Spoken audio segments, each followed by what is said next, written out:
Kamusta mga kaibigan? Pag-usapan natin ang iba't ibang paraan ng mga smuggler na masasabi nating mga matatalinong smuggler. Ang smuggling ay ang pagtatransport ng isang bagay mula sa isang bansa papunta sa ibang bansa na walang sapat na dokumento o maging ang pagpupuslit ng isang kontrabando sa kulungan. Ito ay maaaring mga legal na bagay tulad ng mga alak, sigarilyo at iba pa, o mga illegal na bagay tulad ng mga pinagbabawal na gamot, mga armas o kahit na mga tao. Kaya naman ang mga smuggler ay kanya-kanyang diskarte kung paano nila maipupuslit ang kanilang mga produkto. Bagamat sila ay nahuli, ay hindi maikakaila na sila ay mautak at maparaan.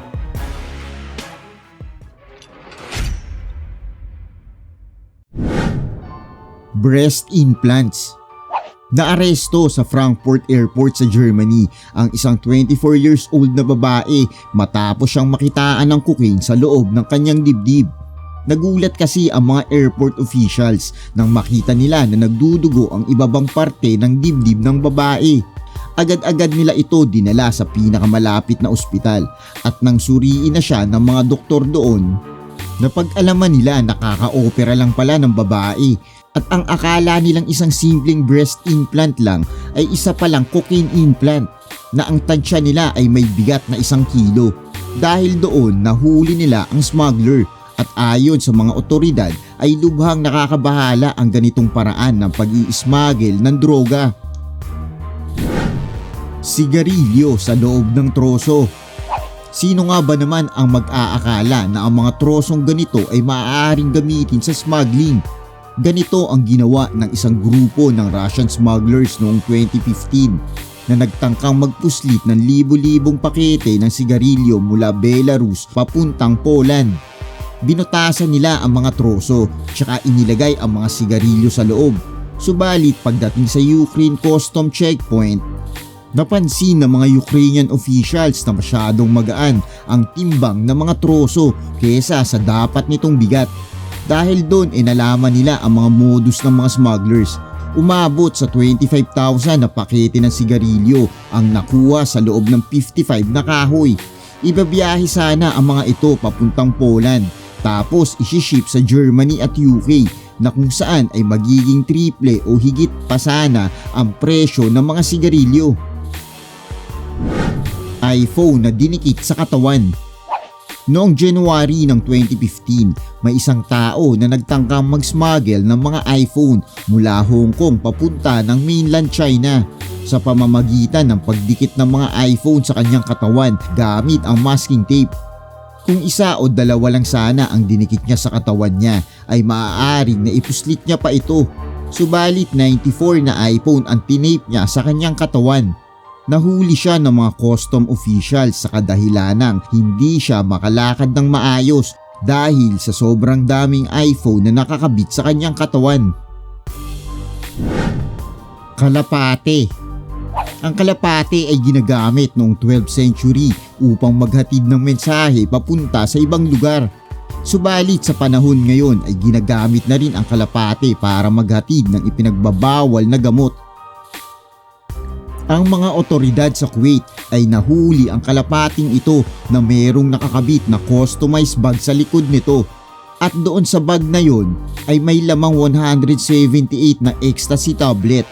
Pinaniniwalaan ng mga otoridad sa Kuwait na ang kalapating iyon ay pinadala mula sa Iraq papunta sa Kuwait upang maghatid ng mga ipinagbabawal na gamot. Rectum. Hanggang saan ang kaya mong gawin para lang makaiwas sa pagbabayad ng tax? Kaya mo rin ba gawin ang ginawa ng isang lalaki na kung saan ay itinago niya sa kanyang puwetan ang 2 pounds ng gold paste para lang makaiwas sa pagbabayad ng karagdagang 18% tax?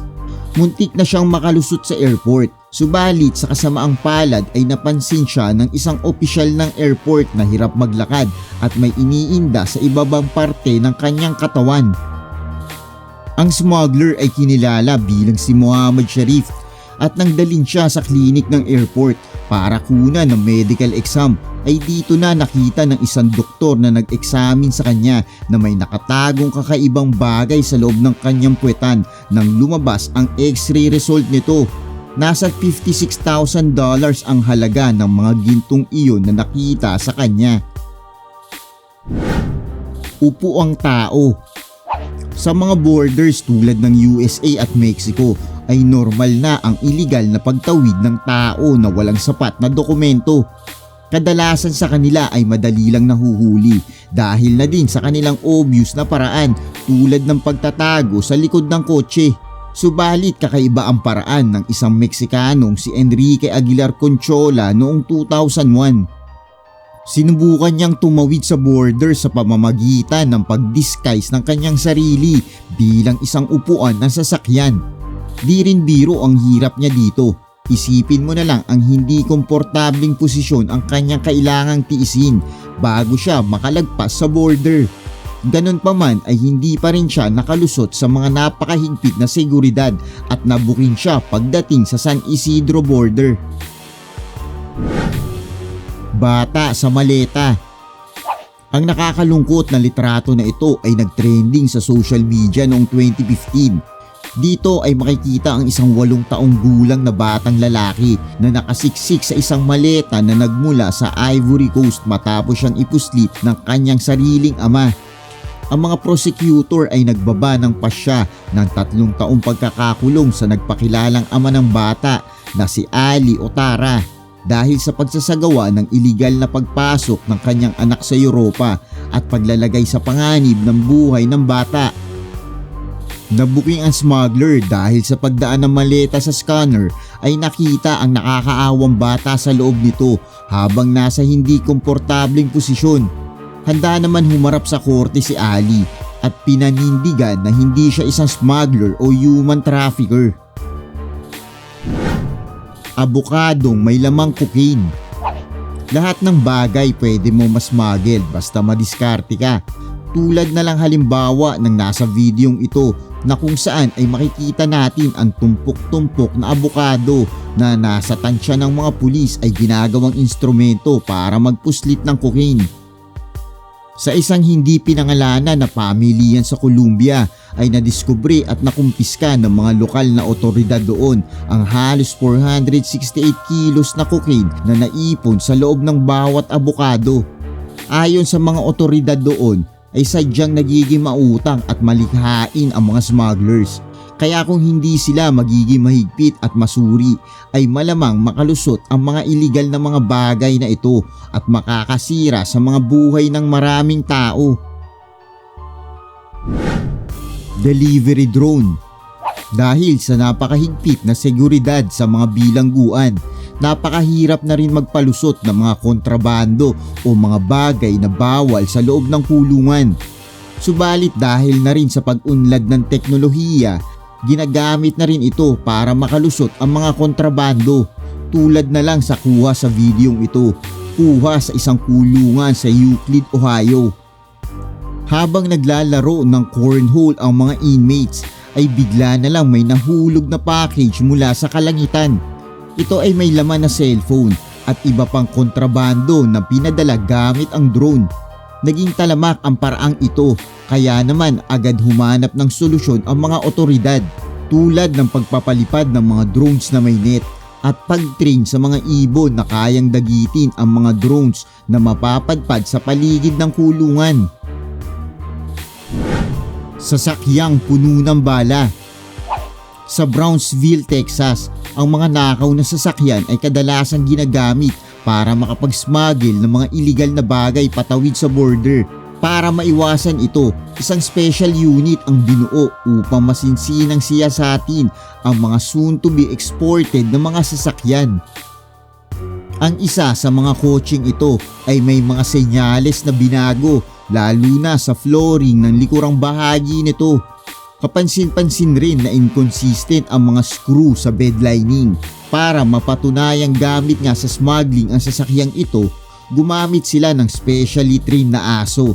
At dito na nakita ang napakaraming bala at ilang armas sa ilalim ng false flooring ng sasakyan. pera sa tinapay. Mapunta naman tayo sa Berlin kung saan nadiskubre ng mga grupo ng German custom ang bulto-bultong tinapay na kung saan ay may mga laman itong mga pera. Ang mga pera sa loob ng tinapay ay pinaniniwalaang galing ito sa money laundering. Ang money laundering ay isang prosesong ginagamit ng mga kriminal upang maitago sa mga otoridad ang masamang pinagkukunan ng kanilang mga pera. Subalit buti na lang ay matitinig ang mga otoridad na nagsuri at nagsagawa ng anti-money laundering operation at nasakote nila ang mga pera na ito mula sa masamang hanap buhay ng mga kriminal.